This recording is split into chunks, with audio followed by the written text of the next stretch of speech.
पाहिजे। त्याचबरोबर ज्या मराठा बांधवांची कुणबी नोंद निघाली त्याच आधारावर मागेल त्या मराठा समाजाला प्रमाणपत्र द्यायचं, राज्यभरात आरक्षण द्यायचं, याबाबतची अंमलबजावणी तुम्ही करा।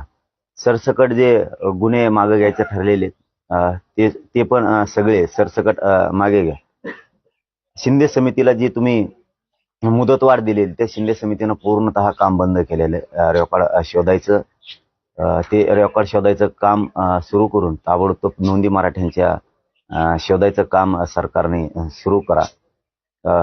ईडब्ल्यूएस एसीबीसी आरक्षण देऊन गेले आणि त्या पोरांचे जे हाल व्हायला लागले ते तीनही ऑप्शन ठेवा तुम्ही, म्हणजे ओबीसी, कुणबी आणि एसीबीसी, ईडब्ल्यूएस तिन्ही पण ठेवा। तिन्हीपैकी एक विद्यार्थी कोणता घेणार आणि ज्यांनी फॉर्म भरले त्यांचे फॉर्म मात्र रद्द करू नका।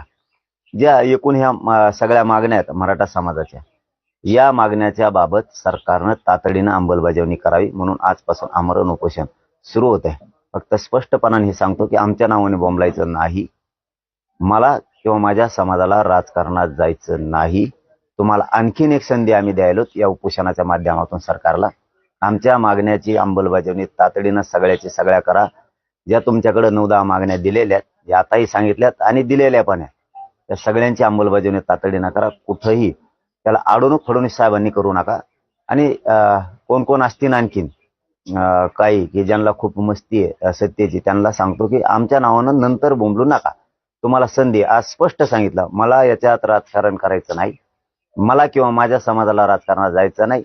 पुन्हा त्याच्यानंतर जर दिलं नाही तर आमच्या नावाने बोंबलायचं नाही। तुम्हाला संधी म्हणून हे उपोषण आहे।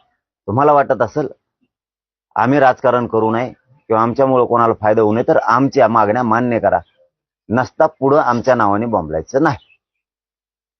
पाटील, सगळे शहराच्या अंमलबजावणीसाठी तुम्ही अनेक वेळा ताकीद दिली, त्याबाबत काय हालचाली होताना दिसत नाही? जसं गॅजेटची चर्चा चालू आहे, ते लागू करतील, त्याच्याबद्दल तुम्ही सकारात्मक आहेत? त्या हालचाली तर 3-4 महिन्यापासून आहे। शंभूराजे साहेबांनी ते हैदराबादलाही समिती पाठवली होती, ती हालचाल सुरू आहे। सातारा संस्थान, बॉम्बे गव्हर्नमेंट हे तीनही लागू करणं अपेक्षित आहे। त्याचबरोबर सगळ्या सोयरीची अंमलबजावणी पण आमच्या व्याख्याप्रमाणे होणं अत्यंत गरजेचं आहे। ते पण आचारसंहिता लागायच्या आत मागेल त्या मराठा समाजाला कुणबी प्रमाणपत्र द्यायचं याचाही निर्णय होणं तातडीनं गरजेचं आहे। कारण हे शब्द त्यांचे आहेत, माझे नाही आहेत। कुठं मागण्या फिरण्या वाढत नाहीत आणि मराठा आणि कुणबी एकच आहे, 83 क्रमांकालाचे। त्यामुळं सरकारने याची तातडीनं अंमलबजावणी करणं गरजेचं आहे।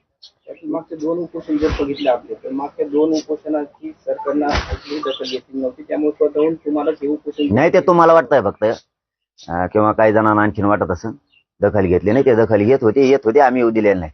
ते तुम्हाला काय एखाद्या वेळेस होतं तसं, पण शक्यतो तसं